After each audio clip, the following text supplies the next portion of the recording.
This is the story of how just about 10 years ago now, I was working a side job on the weekends as a janitor. Whereas today, I run a business that was able to grow to 7 figures, has helped thousands of people build and launch their apps, has given me complete control over the exact lifestyle that I want to have, and ultimately has given me autonomy.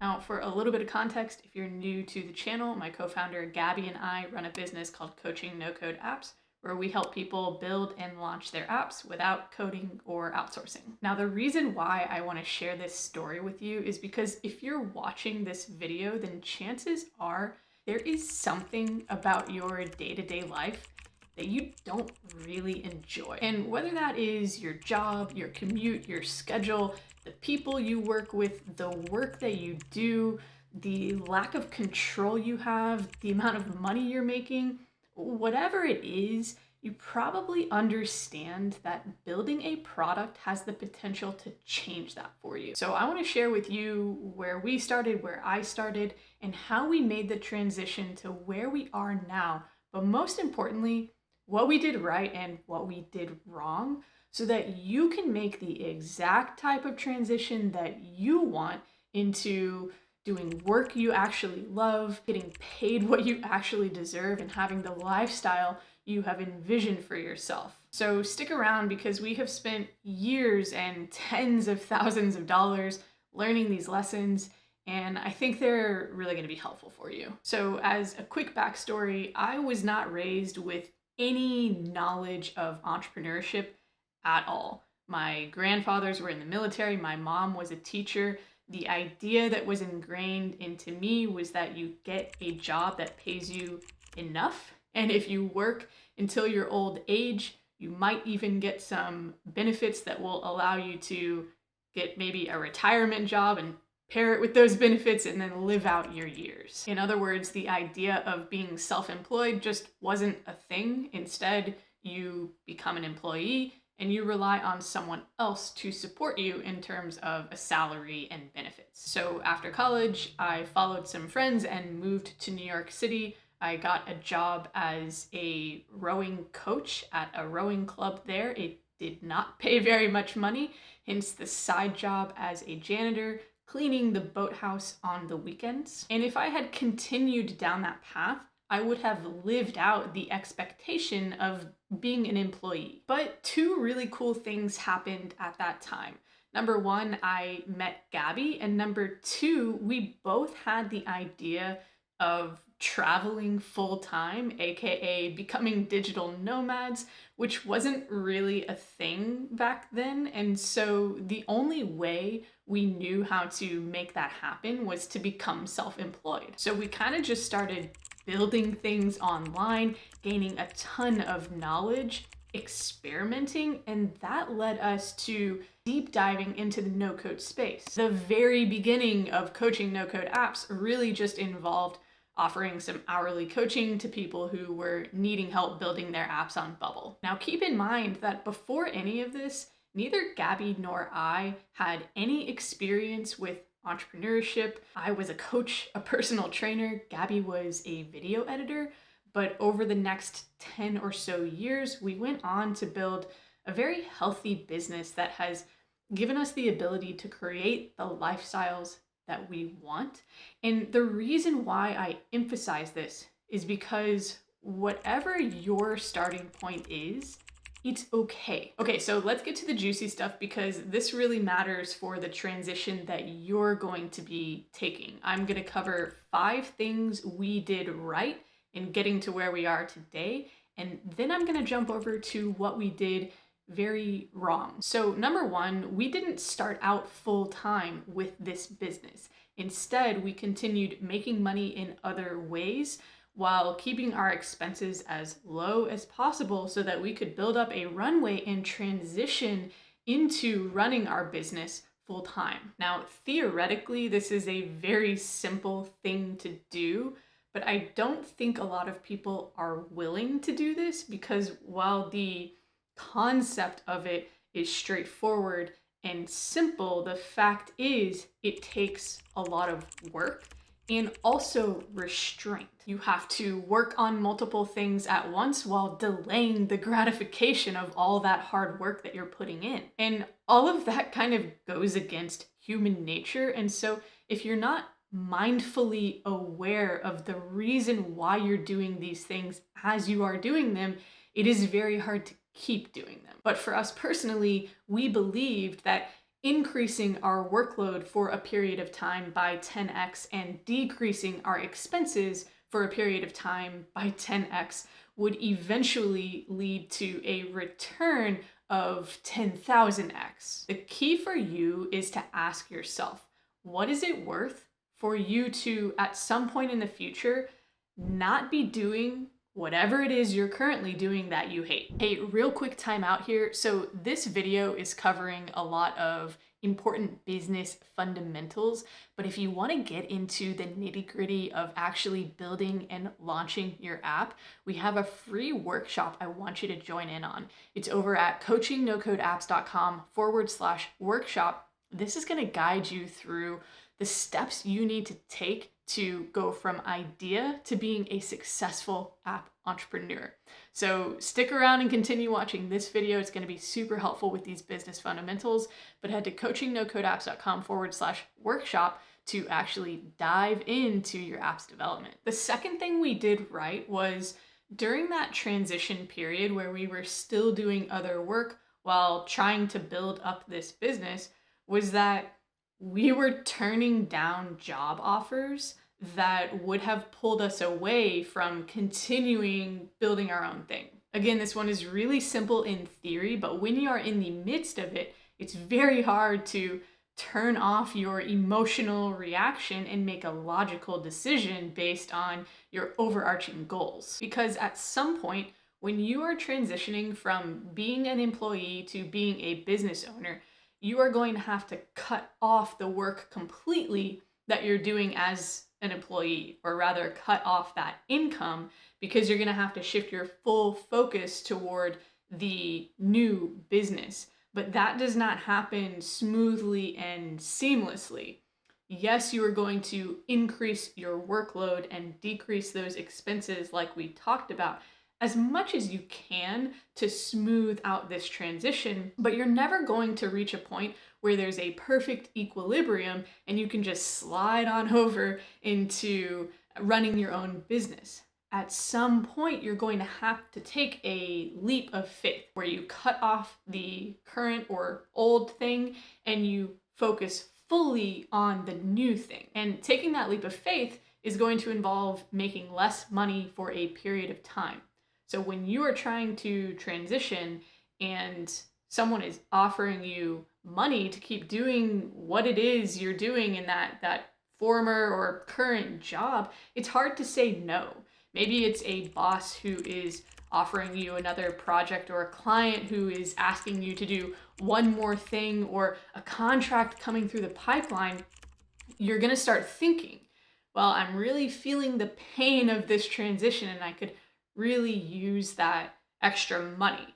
But that is the thing that will keep you from your bigger goal. So when Gaby and I were making this transition, we were both offered employment that would have really eased the pain that we were feeling at that time, but would have ultimately kept us from hitting our bigger goals with our business. And so the key for you is obviously taking into account the fact that you have to support yourself, so you're going to be doing this smartly.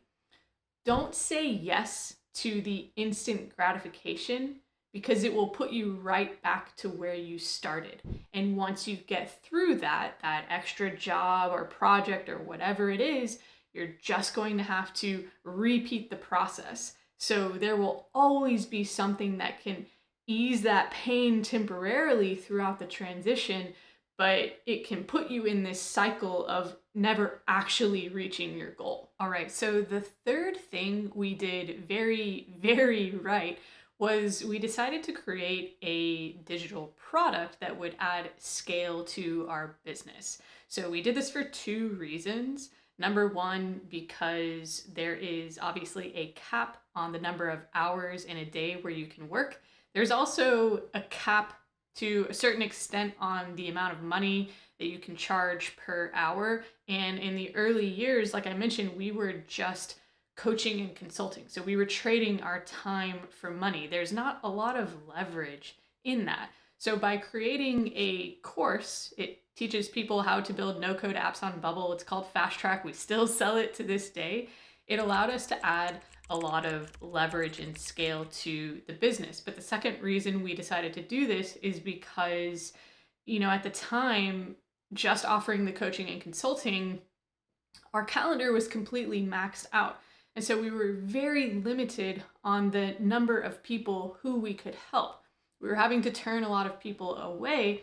And by creating a product in the form of a course, we could help a lot more people who we wouldn't otherwise have been able to. So selling a digital product, whether that is in the form of a course like what I'm talking about now, or whether that's in the form of an app, which is very much a one-to-many model, it's pretty much the most scalable thing you can do.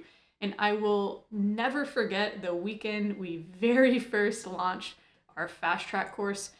Our minds were blown and our eyes were open.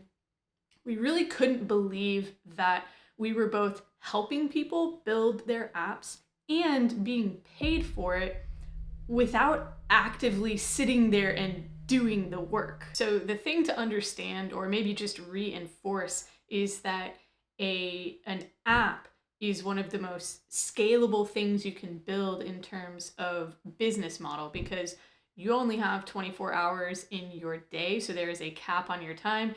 You don't even have that much because you have to sleep. And there's only so much you can charge per hour, or only so much you can get as a pay bump from your boss, for example. So there's a cap on that as well. But with a product, it's a one-to-many model, and you can scale that so vastly far beyond yourself. The moment we created our own product and added scale to our business was the most business-changing and life-changing moments thus far. And it has the potential to be the exact same for you. The fourth thing we did right was to transition from being generalists, really, to becoming specialists. And while I'm talking about a service in regard to our own experience, this very much applies to any type of service, any type of product, very much including an app. Specializing really just means narrowing your scope. When you narrow your scope, you become the exact right solution for one very particular problem. And because of that, you can help that person with that problem very deeply, and your service, your product becomes a lot more valuable because of that. So going back to where we were after launching our Fast Track course, we had launched the course, our product, which was actually a process for building an app, and we were still offering our hourly coaching.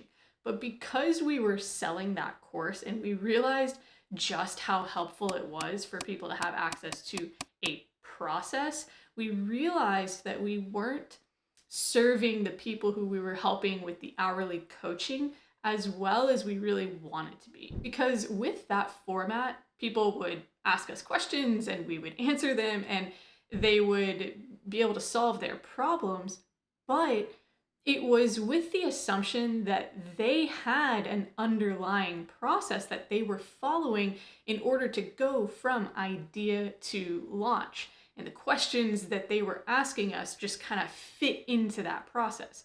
So number one, it was under the assumption that the process was there. Number two, it was under the assumption that that process was correct. And we realized that neither of those things was actually true. So here's what we did. If you look at the idea to launch process, you have the starting point where you have your idea, you have the end point where you actually launch your app. Now there are lots and lots of little steps in that process. One of them is learning how to use your no-code platform so that you can technically develop the app. And so our Fast Track course focuses specifically on how to use Bubble. But we learned and realized that there are tons of people who want help with the whole process.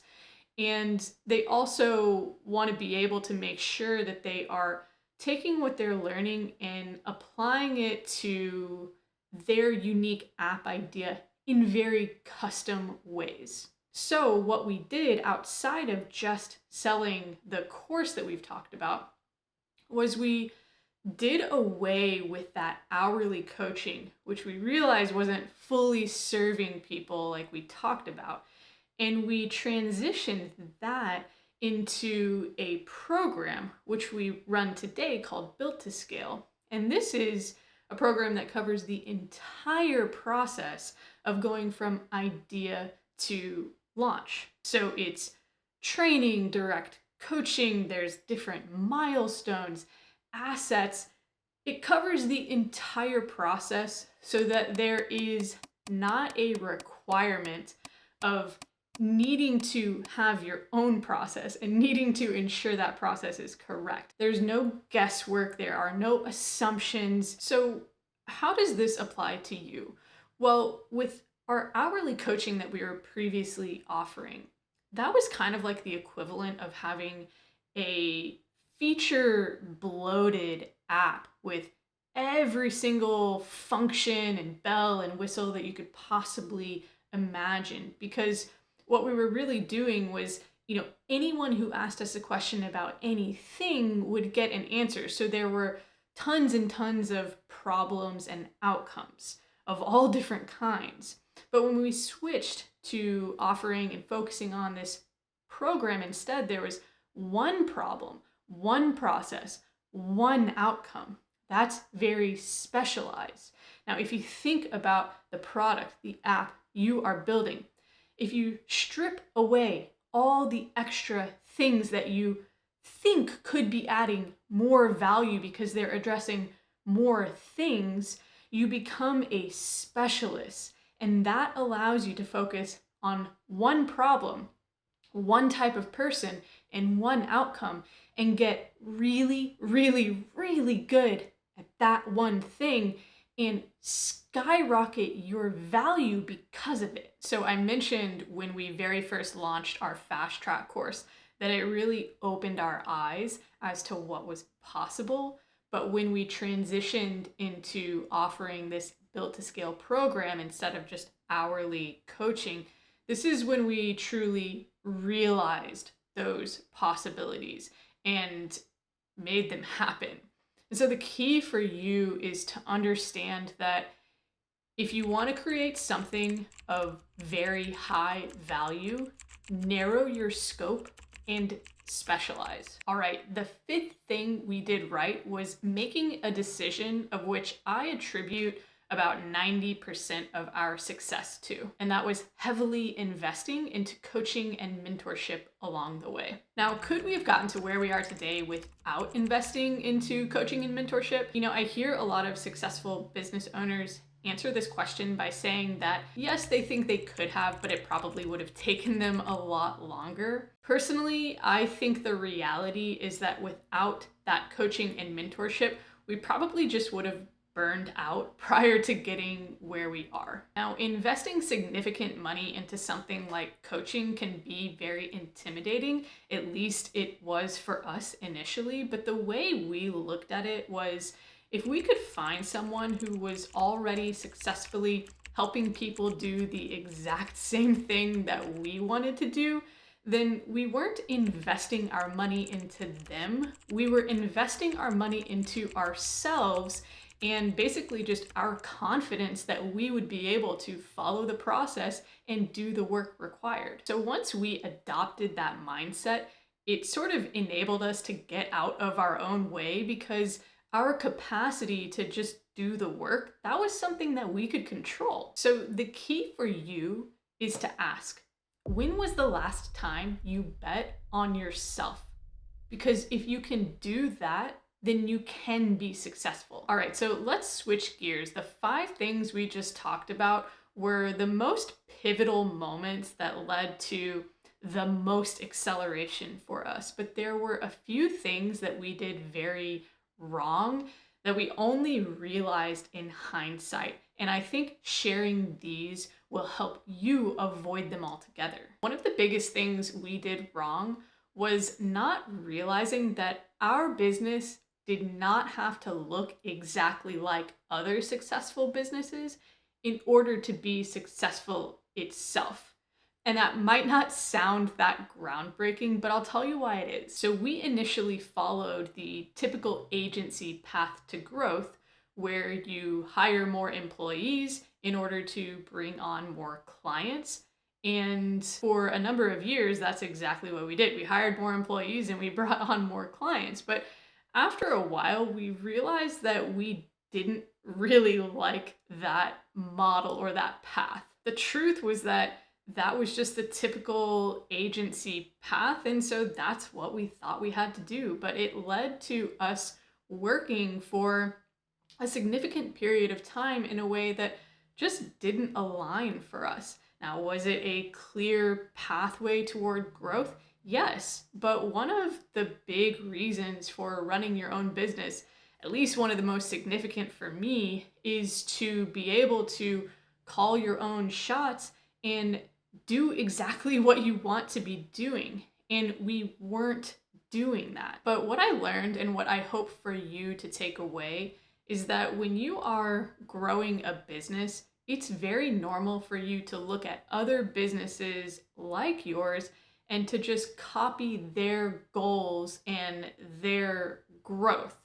In other words, it's typical to simply grow for the sake of growth because that's just what you do in a business. But what I realized was if you are not taking that business's CEO or its owner and following them around every single minute of every day for a month, then you're not seeing the full picture because you're not seeing how they're spending their time and what growth or what the goals that they've hit mean in terms of their personal day-to-day. And what I'm getting at here is if you grow your business just for the sake of growth, then you may end up with a day-to-day lifestyle that you don't particularly enjoy. And that leads to more frustration, slower progress, and higher rates of burnout. So the absolute best thing you can do is to actually define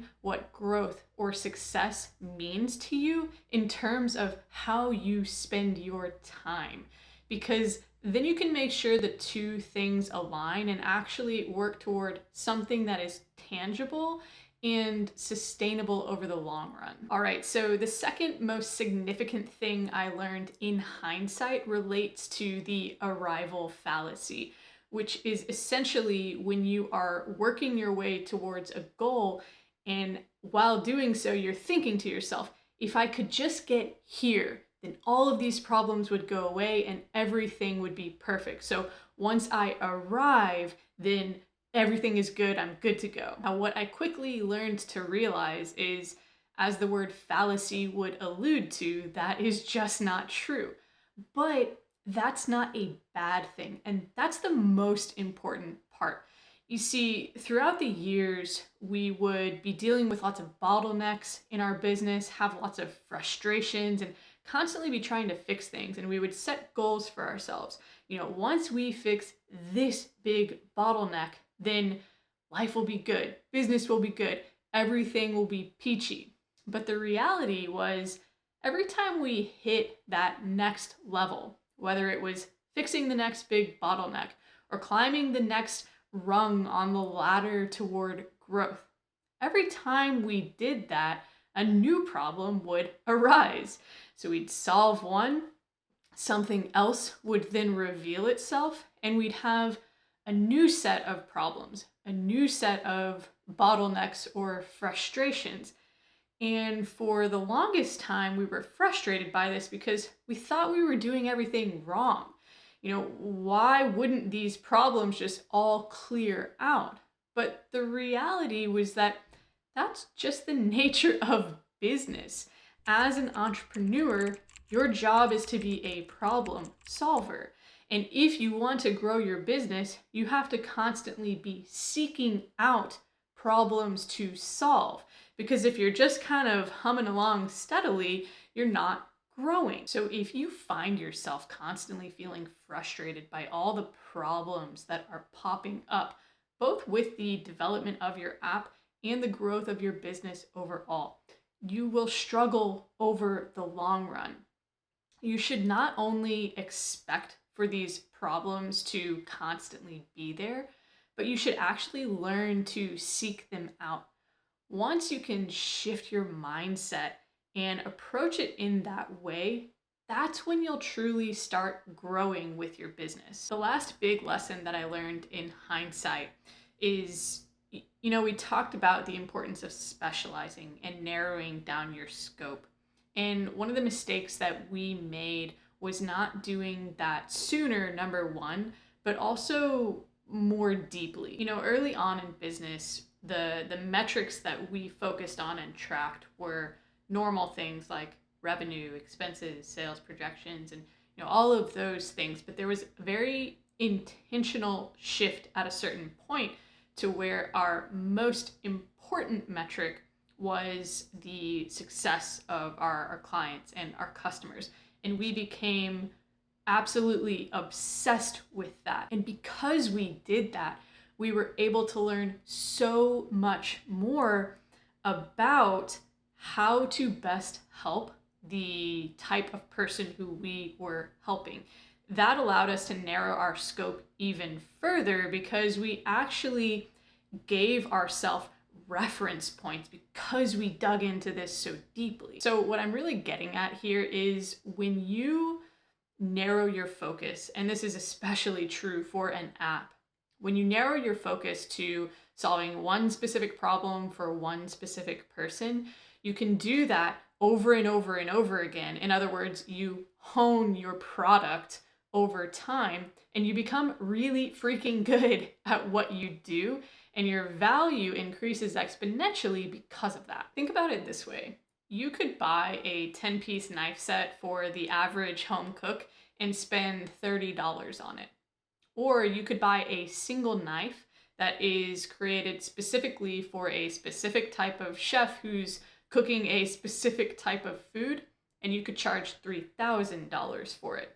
At the core, that product is the same. One is just specialized for a specific type of person. So the key here is not to try and jam as many features into your app as you can, because more features might seem like more value, but in reality, more does not always equate to better. All right, so I genuinely hope that the lessons we've learned along the way can help you on your journey as well. And if you are currently planning or building your app, then I also hope the content you're about to see on the screen can help you even further.